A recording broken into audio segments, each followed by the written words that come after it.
One thing that's really interesting about all of this is how you get wrapped into thinking about the same thing over and over again. And that's what this video is going to be about.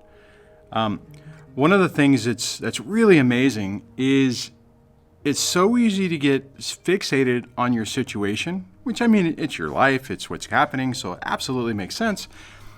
But you stop living, you stop doing other things. And I think that, there's a phase of this where it's important to get validation, to see what's going on. But then at some point, you have to really think about what your next step is going to be. So you can't make your whole life about this situation. Obviously, it's really important. You have to find a way to deal with it, and that's super important too.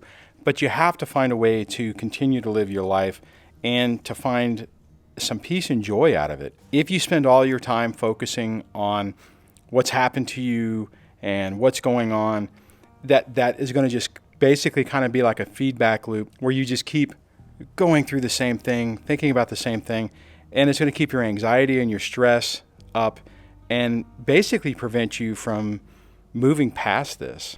And you can't let this situation define you and define the rest of your life and curtail any opportunity to get past this or to have a good life. So you need to make sure that you devote some time to you, that you find something that makes you happy. I don't care whether it's just taking a moment a day and listening to some music or going to your favorite coffee shop or just walking in nature. I mean, something that is for you. You have to make time for you and to give yourself a break from just the chaos that these situations are.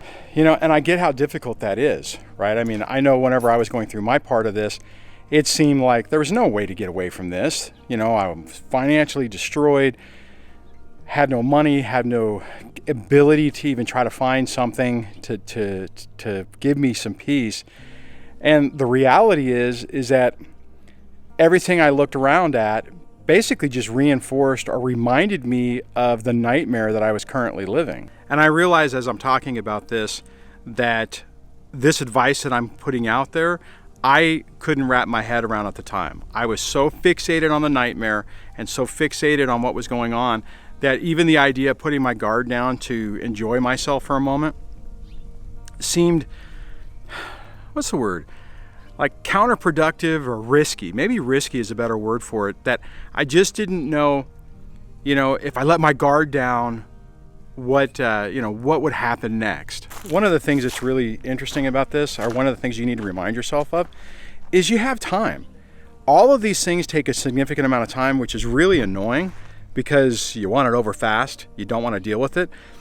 But on the flip side of it, most of the time, nothing is going to be accomplished in this particular moment. It's going to be a long, protracted period of time for you to achieve the goals that you're trying to achieve. So use that to your advantage.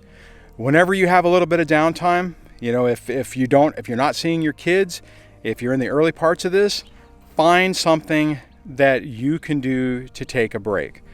Walk around your block, find somebody, a friend to go do a road trip with. Most of the time there'll be somebody out there who'll be like, hey man, let's go on a road trip. So it's like doesn't cost a lot of money, but the thing is, you may not want to do it. When you're in the midst of this, you're probably going to be really depressed and stressed, and you're not going to want to put yourself out there. Do it. You owe it to yourself to at least try to do something like that. Every time I did that for me, even though it was kind of still complicated, it still was really helpful. I think the biggest problem that I had is I was so caught up in the catastrophic thinking that I just felt that everything was going to be horrible, so I couldn't calm down.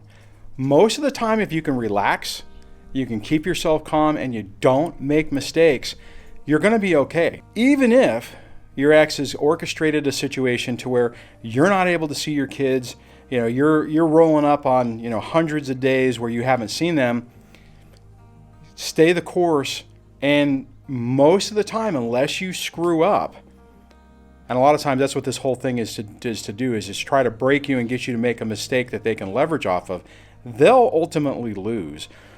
or maybe lose isn't the right word, but you'll finally be able to get reoccurring time with your kids uninterrupted and uninhibited by your ex. I remember I had a piece of advice from my ex-brother-in-law where he was like, dude, you need to go out and do stuff. You need to go play with your cameras. You need to do something for you.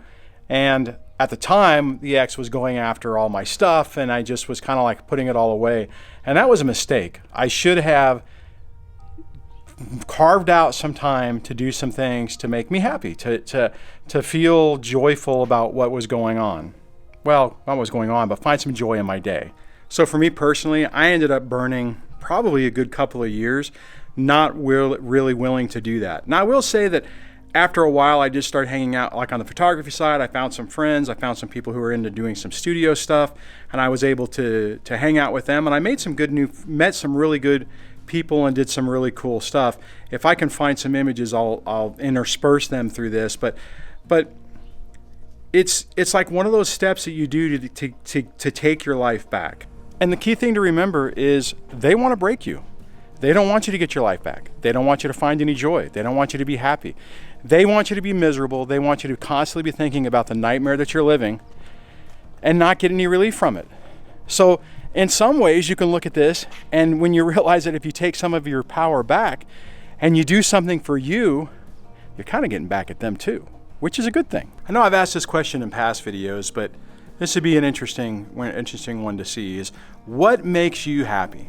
What could you do, tomorrow or this weekend or whatever, even for a couple hours, that would help you relax, that would help you enjoy yourself, find a little bit of peace, maybe put a smile on your face, maybe give you a distraction from this experience and give you a little bit of an opportunity to try to reconnect back with your own life or with your original life, right?